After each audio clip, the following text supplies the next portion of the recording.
శ్రీ గురుభ్యో నమః. శ్రీ మాతాపితృభ్యో నమః. ముందుగా ఈరోజు దినఫలం తెలుసుకోవడానికి ముందుగా వారం వచ్చేటప్పటికి మంగళవారం అయింది. అదే సందర్భంలో వచ్చేటప్పటికి తారీఖు పరంగా 18వ తారీఖు మంగళవారం. ఫాల్గుణ మాసంలో ప్రధానంగా చెప్పాలంటే చతుర్థ్యాం అంటే చవితి తిథి, సూర్యోదయానికి వచ్చేటప్పటికి చవితి తిథి, అనంతరం వచ్చేప్పటికి పంచమి కూడా ప్రారంభం. అదే సందర్భంలో నక్షత్రం పరంగా స్వాతి నక్షత్రం ఇక్కడ ప్రధానంగా మరి దీన్ని ఆధారంగా తీసుకుని మేషాది ద్వాదశ రాశుల వారికి సంబంధించి ఈరోజు దినఫలాలు ఎలా ఉన్నాయో తెలుసుకుందాం. ముందుగా వచ్చేటప్పటికి మేషరాశి వారికి సంబంధించి ప్రస్తుత స్థితి అంటే ఈరోజు దినఫలం ఆధారంగా పరిశీలించి చూస్తే కనుక ప్రధానంగా వచ్చేటప్పటికి చంద్రుడి స్థితి అయినా మరి సూర్యుడి గమనాన్ని పరిశీలించుకొని చూస్తే కనుక మేషరాశి వారికి కొంచెం ఒత్తిడి ఎక్కువగా కనపడుతోంది. అదే సందర్భంలో వారికి సంబంధించిన కులదైవ పూజ లేదా అర్చనతో పాటుగా ప్రధానంగా చెప్పాలి అంటే చంద్రుడికి ప్రీతిగా దగ్గరలో ఉన్నటువంటి ఏదైనా దేవాలయంలో లేదా చంద్రుడికి ప్రీతిగా మీరు ఇచ్చేటువంటి కేజింబా అంటాం బియ్యం దానంగా ఇస్తే విశేష ఫలితాన్ని పొందుతారు. తదుపరి వృషభ రాశి వారికి సంబంధించి ఈరోజు దినఫలాన్ని ఒకసారి మనం పరిశీలిస్తే కనుక వృషభ రాశి వారికి సంబంధించి చాలా బాగుంది. ప్రధానంగా మీరు చేపట్టబోయే పనులన్నింటిలోనూ కూడా విజయాన్ని సాధిస్తారు. అదే సందర్భంలో వ్యాపారస్తులకి ఉద్యోగస్తులకి సంబంధించి మరి శుభవర్తమానాన్ని అంటే మంచి శుభవార్తని అందుకుంటారు. ఇంత బాగున్నా కూడా ఎలాంటి ఇబ్బంది ఉన్నా కూడా చిన్న సమస్యలు ఏమున్నా కూడా చంద్రుడికి సంబంధించిన నవగ్రహ మంత్రం 1-2 సార్లు చదివితే చాలు ఇతరత్ర వృషభ రాశి వారికి సంబంధించి అన్ని వైపుల నుంచి కూడా బాగుందనే చెప్తాం. తదుపరి వచ్చేటప్పటికి మిథున రాశి వారికి ఈ దినఫలంలో ప్రధానంగా వచ్చేటప్పటికి వీరికి ఉన్న తల్లి యొక్క అనారోగ్య సమస్యల నుంచి బయటకు వస్తారు. అంటే తల్లి యొక్క ఆరోగ్యం కుదుటపడుతుంది. అదే సందర్భంలో మీకు సంబంధించిన ఉద్యోగరీత్యా కానీ వ్యాపార రీత్యా కానీ ఇతరత్ర మరింత పై స్థాయికి వెళ్ళేటువంటి అవకాశాలు కూడా కనపడుతున్నాయి. ప్రధానంగా ఈ మిథున రాశిలో ఉన్నటువంటి వారు లక్ష్మీనారాయణ హృదయ స్తోత్రం అంటాం లేదా నారాయణ హృదయం అంటాం. నారాయణ హృదయ స్తోత్రాన్ని పఠించండి. ఇది చేయలేని వాళ్ళు ఓం నమో నారాయణాయ నమః అనే మంత్రాన్నైనా జపించండి చాలు.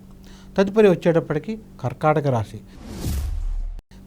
రాశి వారికి సంబంధించి పరిశీలిస్తే కనుక ప్రధానంగా ఈ దినఫలంలో మీకు సంబంధించి ప్రస్తుత స్థితి అనుకూలంగా ఉంది. అదే సందర్భంలో కొంత వ్యతిరేక ఫలితం కూడా కనపడుతోంది. ప్రధానంగా కర్కాటక రాశి వారిలో ఉన్నటువంటి ఉద్యోగస్తులైన వ్యాపారస్తులైనా ఒకంత ఒత్తిడికి గురవుతారు. ఈ ఒత్తిడిని జయించి చివరి నిమిషంలో విజయాన్ని సాధిస్తారు. ఏదైనా ఒత్తిడి పరంగా కొంత ఒత్తిడి అయితే ఉంటుంది. కర్కాటక రాశి వారు ప్రధానంగా చెప్పాలంటే దుర్గామాత అనుగ్రహానికి సంబంధించి దుర్గా సూక్తం చదవండి. లేని పక్షంలో దుర్గాయై నమః అనే మంత్రాన్ని జపించినా చాలు. తదుపరి వచ్చేటప్పటికి సింహరాశి వారికి సంబంధించి దినఫలంలో ప్రధానంగా పరిశీలిస్తే కనుక వర్తక వాణిజ్యం అంటే ట్రేడింగ్ అని చెప్తూ ఉంటాం. ఈ చేసే వాళ్ళకి చాలా లాభిస్తుంది. ప్రధానంగా టెక్స్టైల్ బిజినెస్లో ఉండేటువంటి వారికి ఎప్పటి నుంచో ఆగిపోయినటువంటి ద్రవ్యం డబ్బు మీ చేతికి అందుతుంది. ఇతరత్ర మరి విద్యార్థులైనా కూడా ఇతరత్ర ఉన్న రంగాల్లో ఉన్నటువంటి వారు ఎవరికైనా కూడా సింహరాశి వారికి కొంచెం ఒత్తిడి పరంగా ఎక్కువ ఉంటుంది. అదే సందర్భంలో ఒకంత ఉద్యోగస్తులకి అభద్రతాభావం కూడా ఉంటుంది. అంటే మన ఉద్యోగం ఉంటుందా పోతుందా అనే అభద్రతాభావం ఉంటుంది.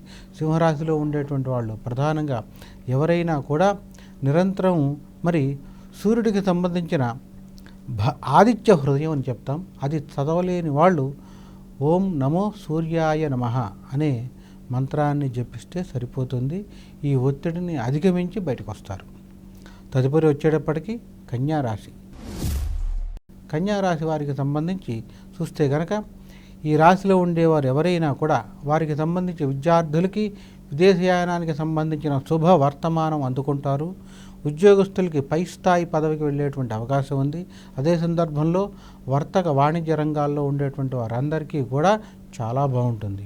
ఇంత బాగున్నా మాకు కలిసి రావట్లేదని అనిపిస్తే కనుక లక్ష్మీనారాయణులకు ప్రీతిగా చేసేటువంటి ఏదైనా అర్చనైనా పూజైనా ఏదైనా విశేష ఫలితాన్ని ఇస్తుంది. లక్ష్మీనారాయణలకు సేవ చేయండి, లేదా దగ్గరలో ఉన్నటువంటి లక్ష్మీనారాయణల దేవాలయాన్ని సందర్శించి మరి అర్చన చేయించుకోండి. తదుపరి కన్యారాశి అనంతరం తులారాశి. తులారాశిలో వచ్చేటప్పటికి ప్రధానంగా మనం పరిశీలిస్తే కనుక వీరికి చాలా బాగుంది, అన్ని వైపుల నుంచి బాగుంది. కానీ మానసిక అశాంతి అనేది ఉంటుంది. మానసిక అశాంతి అంటే చేస్తున్న పని మనం సరి అయిందా కాదా, ఇలా చేయడం ద్వారా మనకి లాభం వస్తుందా, ఈ మీమాంసలోనే మీ సమయం అంతా వృధా అయిపోతుంది. దయచేసి ధైర్యంగా ఉండండి. తులారాశిలో ఉండేటువంటి వాళ్ళు భవిష్యత్తు బంగారం అనే చెప్పాలి. ఆ రీత్యా తులారాశిలో ఉండేటువంటి ఏ రంగంలో వారైనా విద్యార్థులు, వ్యాపారస్తులు, మరి ఉద్యోగస్తులు, రాజకీయ రంగం, కళారంగం, ఏ రంగంలో వారికైనా భవిష్యత్ అంతా తులారాశి అనే చెప్తాం. మరి ఎంత బాగుంది కదండి. ఏం చేసుకోవాలి మరి? ప్రధానంగా వచ్చేటప్పటికి మహాలక్ష్మి అష్టకం కానీ, మహాలక్ష్మి అష్టోత్తరం కానీ, కనకధార స్తోత్రం కానీ నిరంతరం చదవటం విశేష ఫలితాన్ని ఇస్తుంది. అదే సందర్భంలో తులారాశిలో ఉండేటువంటి వాళ్ళు ఈ చిన్నగా మరి ఇంత చేయలేము అనుకుంటే కనుక ఓం శ్రీ మహాలక్ష్మి నమః అని మంత్రాన్ని చదవటం అయినా విశేష ఫలితాన్ని ఇస్తుంది. తదుపరి వృశ్చిక రాశి. వృశ్చిక రాశిలో ఉండేటువంటి వారికి ఒక రకంగా చెప్పాలి అంటే ఒత్తిడిలో ఉంటారు. అదే సందర్భంలో వీరికి గోచారంలో ఇతరత్రా ఉన్న అర్ధాష్టమ శని ప్రభావం ఉన్నా కూడా గురుబలం వచ్చేటువంటి తగ్గే సందర్భంలో కూడా ఒత్తిడికి గురవుతారు. ఈ రీత్యా కొంత ద్రవ్యాన్ని నష్టపోయేటువంటి, అంటే డబ్బుని నష్టపోయేటువంటి పరిస్థితి కూడా కనపడుతోంది. చేపట్టిన పనులకు ఆటంకాలు ఎదురవుతాయి. ఈ సమస్యలన్నిటి నుంచి బయటికి రావాలి అంటే ఖచ్చితంగా వృశ్చిక రాశిలో ఉండేటువంటి వారు మీకు అందుబాటులో దగ్గరలో ఉన్నటువంటి సుబ్రహ్మణ్య స్వామి దేవాలయాన్ని దర్శించండి.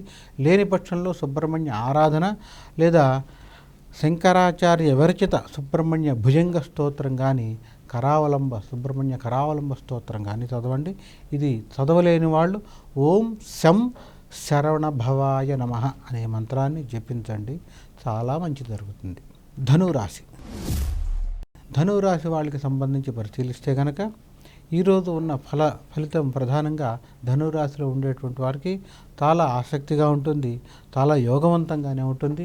నూతన క్రయ విక్రయాలు అనేవి జరుగుతాయి. వాహనానికి సంబంధించి అయినా కానీ, లేదా స్థిర చరాస్తుల కొనుగోలు లాంటివి కూడా జరుగుతాయి. ఈ ధనురాశి వారింట శుభ కార్యక్రమాలు జరిగేటువంటి అవకాశం ఉంది. అదే సందర్భంలో భవిష్యత్తు పైన భరోసా లభిస్తుంది. మీకు సంబంధించి పై స్థాయి ఉద్యోగంలో ఉన్న పదోన్నతి అంటాం, లేదా అత్యున్నత పదవికి వచ్చేటువంటి అవకాశం ఉంది. ఇదే సందర్భంలో విదేశయాన యోగం కూడా మీకు బాగా లాభిస్తుంది. ఈ ధనురాశిలో ఉండేటువంటి వారు ఎవరైనా కూడా మరి నిరంతరం గురు దక్షిణామూర్తి స్తోత్రాన్ని చదువుతూ ఉండటం ద్వారా, దక్షిణామూర్తి అనుగ్రహం ద్వారా మీకు వచ్చేటువంటి చిన్న చిన్న సమస్యలను కూడా తొలగించుకోగలుగుతారు. తదుపరి వచ్చేటప్పటికి మకర రాశి. మకర రాశిలో ఉండేటువంటి వారికి ప్రధానంగా ఈ దినఫలాన్ని పరిశీలిస్తే కనుక చాలా యోగవంతంగా ఉంటుంది. ఎలాంటి ఒత్తిడి ఉండదు. ఉన్నటువంటి ఒత్తిడి నుంచి కూడా జయిస్తారు. భవిష్యత్తులో వచ్చేటప్పటికి మీకు పూర్తి ధైర్య స్థైర్యాలతో ఉంటారు. నూతన చరాస్తులకు సంబంధించి ఇప్పుడే బీజం పడుతుంది అంటే దానికి సంబంధంగా ఏదైనా మనం కొందామా అనే ఆలోచన చేస్తారు. ఆ రీత్యా మకర రాశిలో ఉండేటువంటి వారు ఎవరైనా కూడా అప్రయత్నంగా విదేశయాన యోగం కూడా రాబోతోంది. విద్యార్థులు మరి ప్రవేశ పరీక్షల్లో కానీ, ఇతరత్రా పరీక్షల్లో కానీ అత్యున్నత స్థాయిలో ప్రతిభని కనపరుస్తారు. మకర రాశిలో ఉండేటువంటి వారు ఎవరైనా కూడా ప్రధానంగా మరి మీకు దగ్గరలో ఉండేటువంటి ఆంజనేయ స్వామి వారి దేవాలయంలో 5 ప్రదక్షిణాలు చేయండి. నోటికి వస్తే పంచముఖి హనుమత్ కవచాన్ని చదవండి. లేని పక్షంలో మరి ఆంజనేయ స్వామి దేవాలయానికి దర్శించి ధ్వజస్తంభం ఉన్నటువంటి దేవాలయంలో 5 ప్రదక్షిణాలు చేయండి.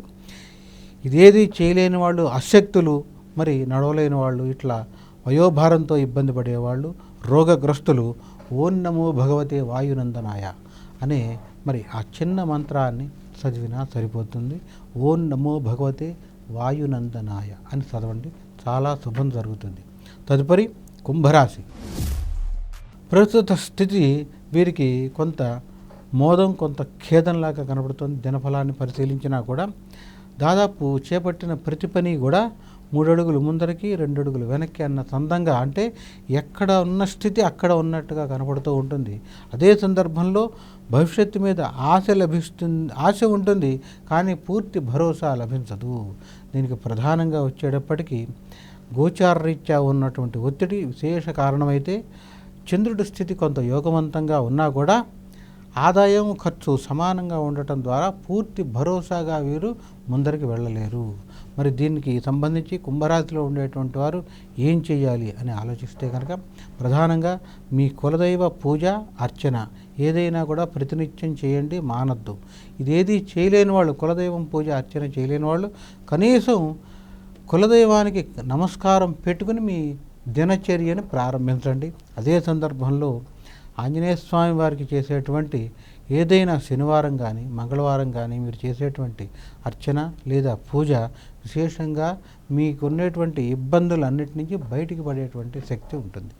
అది కూడా చేయలేని వాడు, డబ్బు ఖర్చు చేయలేమనుకుంటే ఆ శక్తులు ఓం నమో భగవతే నందనాయ అని ఆ మంత్రాన్ని జపించండి చాలు. తదుపరి మీనరాశి. మీనరాశి వారికి సంబంధించి చెప్పాలి అంటే, ఈ దినఫలంలో ప్రధానంగా ఉండేటువంటి మీనరాశి వారికి కొంత అపమృత్యు దోషంలాగా అనిపిస్తుంది, లేదా వాహన ప్రమాదం సంబంధించి అలాంటి ఇబ్బంది కూడా కనపడుతోంది. అందుకని మీనరాశి వారు ఖచ్చితంగా ఈరోజు దినచర్యను ప్రారంభించే ముందుగా ఈశ్వర సేవ చేయండి. దగ్గరలో ఉన్న శివాలయంలో అభిషేకం లేదా అర్చన చేయండి. అది చేయలేని వాళ్ళు శివ పంచాక్షరీ మంత్రాన్ని, ఓం నమః శివాయ అనే మంత్రాన్నైనా జపించండి. ఎలాంటి అపమృత్యు దోషాలున్నా గండాలున్నా తొలగిపోతాయి. ఇది ఈ రోజుకు సంబంధించిన మేషాది ద్వాదశ రాశుల వారికి సంబంధించినటువంటి దినఫలం. స్వస్తి, శుభం.